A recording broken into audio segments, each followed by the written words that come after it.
Fala pessoal, estamos começando mais uma live. No tema de hoje, nós vamos falar aí de igrejas. Não sei se você é uma pessoa que vai à igreja, se você é cristão, ateu, não importa. O problema é que as igrejas têm problemas. E nós vamos falar desses problemas, probleminhas, né? Assim, envolvendo certos líderes como Valdemiro, R.R. Soares e vários outros aí. E não só isso, a gente vai falar de outras coisas também. Por favor, Zoe, se apresente. Olá, gente, eu sou a Zoe. Como é que vocês estão? Eu sou ateia desde que eu me entendo por gente. Eu nunca tive essa questão de acreditar em Deus. Eu sempre achei que era ficção, tanto quanto qualquer outra. Então, eu só descobri que tinha grupos de debate ateísta lá por 2006, 2007, quando eu comecei a encontrar alguns grupos na internet que faziam esses debates, porque era uma coisa muito assim que não fazia sentido eu ter que explicar porque eu sou ateia. Eu simplesmente sou ateia porque eu sou ateia. Assim, na minha cabeça eu não tinha. Agora o pessoal, eu acho que é um neo-ateísmo que fez com que as pessoas tivessem necessidade de correr atrás de justificativas, explicar por que, que a gente não acredita e por que isso, por que aquilo. E ainda por cima, ainda tem aquela questão, né? Porque ainda tem aquele pessoal, por que, que você não acredita? Porque eu tenho o pessoal cristão que sempre vinha para cima da gente. Aí eu olhava assim para a cara da pessoa assim, eu não tenho esse direito de não Pois acreditar, é, pois é. eu não tenho essa. Aí foi quando eu comecei a ter que correr atrás de bibliografia, de livros e não sei o quê. E depois, quando eu vi o estado da situação religiosa que aconteceu no Brasil em relação ao crescimento das igrejas evangélicas e o quanto isso estava inflacionando, sobretudo em comunidades carentes, né? Você vai numa periferia, você vê uma igreja em cada esquina, praticamente. Aí o que, que acontece? Isso para mim é sinal da ausência do poder público ou do Estado dentro dessas comunidades. Apesar da gente ser anarquista e não curtir esse lance de Estado, mas, de qualquer maneira, grupos que podiam estar ocupando esse espaço não estão ocupando. Então, a gente precisa discutir bastante isso também, né? Enfim, é isso. Antes da Cássia se apresentar, quero dar uma boa noite aqui pro X. Boa noite. Boa Boa noite noite. pra Karina. Tá, a gente já vai falar sobre isso, X. Primeiro, a Cássia presente aí, por gentileza. Boa noite a todos e todas e todos. Seus hereges todos reunidos aqui hoje.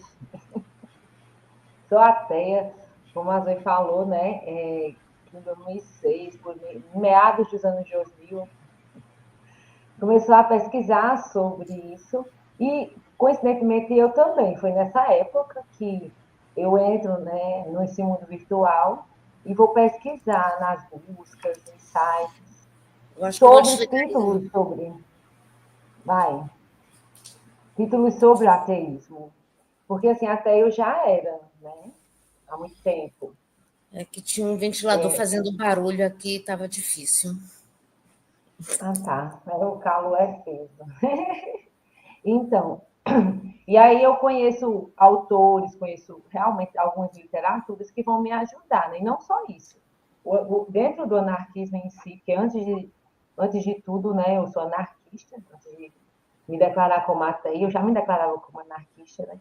E dentro do anarquismo, em autores como Bakunin, o próprio Stirner, Maria Lacerda, tem essa pegada anticlerical, que questiona a instituição e a hierarquia e o poder de dominação, que, como o Zoe bem falou, né, com a ausência do Estado, né, do Estado social, vamos dizer assim, dos benefícios direitos, não benefícios, direitos que toda população precisa, né, todo ser humano tem, né, e a questão da coisa pública, de ser nosso, né, nesse sentido, Ami fala sobre isso, muito interessante, né? Em um dos dicionários anarquistas, que vai falar sobre o que é público e privado, né? Essa questão da coisa pública é nossa. E a gente precisa, sim, né, falar sobre essas questões, porque o que eu vejo é essas igrejas e esses mercadores de afeto tomando conta do que é público, justamente por não ter, né, essa assistência do próprio Estado. E as pessoas, a partir, né,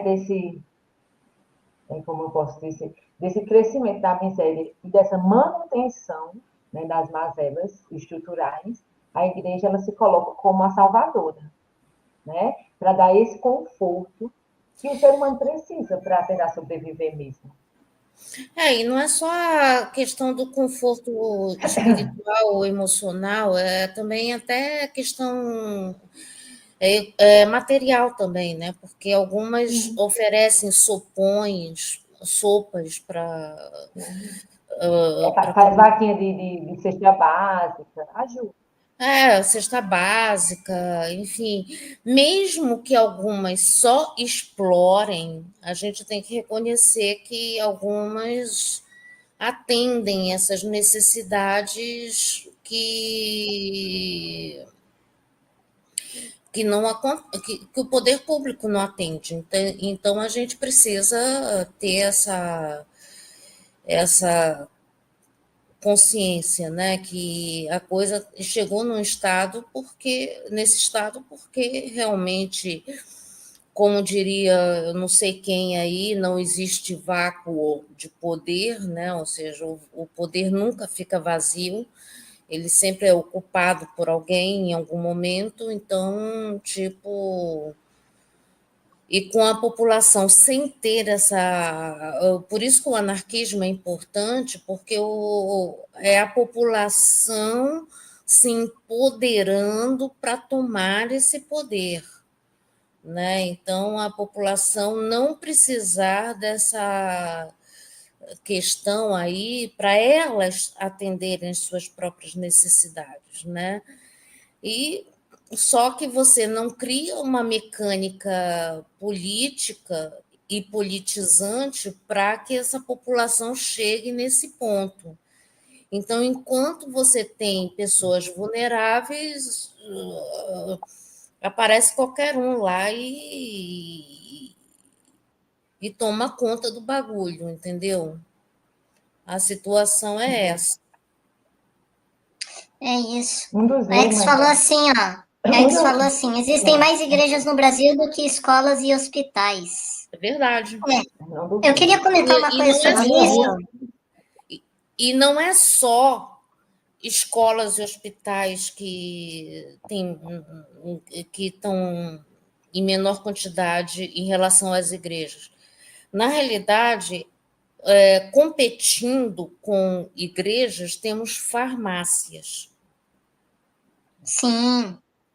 Eu acho que esse é assunto para outra live.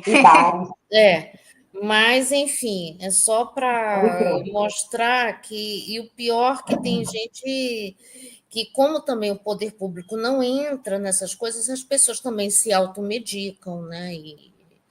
E fazem. Eu acho que a gente pode fazer uma live falando a respeito da indústria farmacêutica, né? Mas com relação a esse comentário do Ex, eu queria comentar uma coisa que é o seguinte. É engraçado, né? Porque no meu próprio bairro aqui, aliás, no bairro da cidade antiga que eu morava, Era engraçado, cara, porque assim, antes você via um bar, assim, na esquina, aí depois de um tempo aquele bar virava uma igreja, sei lá, uma assembleia, alguma coisa assim. Aí você tinha sei lá, uma casa de rações, uma loja que vendia rações, um pet shop. Aí fechava, aí depois de uns meses virava uma igreja. Então as coisas iam fechando e tudo que ia fechando ia virando uma igreja, assim, cara. Era engraçado, assim, cara, sabe?